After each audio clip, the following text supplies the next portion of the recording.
খবর 24 সাথে আপনাকে স্বাগত। নতুন নতুন খবর জানার জন্য আমাদের চ্যানেলে চোখ রাখুন। নমস্কার দর্শক বন্ধুরা, স্বাগত আমাদের এই চ্যানেলে। একটানা প্রবল গরম ঝলসে যাচ্ছে বাংলা, 46 ডিগ্রি ছুঁই। তারপর 2 দিন দেশে উষ্ণতম কলাইকুণ্ডা।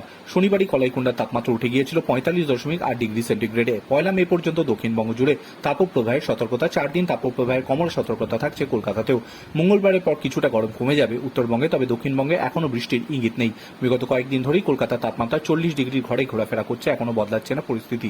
এই দিন কলকাতার তাপমাত্রা 41 ডিগ্রি সেলসিয়াসের ঘরে থাকবে বলেই জানাচ্ছে আলিপুর আবহাওয়া দপ্তর। কলকাতা সহ দক্ষিণবঙ্গে তাপমাত্রা এদিন 41 ডিগ্রির ঘরে থাকবে। কলকাতা সহ দক্ষিণবঙ্গের প্রায় সব জেলাতে তাপপ্রবাহের সতর্কতা। পূর্ব মেদিনীপুর, পশ্চিম মেদিনীপুর, বাঁকুড়া, পুরুলিয়া, বীরভূম, মুর্শিদাবাদে তাপপ্রবাহের চরম সতর্কতা জারি করেছে আলিপুর আবহাওয়া দপ্তর। স্বস্তি নেই উত্তরবঙ্গে। উত্তরের দার্জিলিং, কালিম্পং, কোচবিহার, জলপাইগুড়ি, আলিপুরদুয়ার সব জেলাতে অস্বস্তিজনক গরমের ছবি দেখা যাবে। পার্বত্য এলাকাতে 2-1 পশলা বৃষ্টি হলেও গড় তাপমাত্রা উপরের দিকে থাকবে বলেই জানাচ্ছে মৌসুম ভবন। এদিন উচ্চ তাপমাত্রার নিরিখে গোটা দেশের মধ্যে সকলের নজর কাটছে বাংলার কলাইকুণ্ডা, পানাগড়। এদিন আগেই পানাগড়ের তাপমাত্রা 44 ডিগ্রির উপরে চলে গিয়েছিল। আগামী কয়েকদিনও একই ছবি দেখা যাবে বলে জানা যাচ্ছে। Bureau report.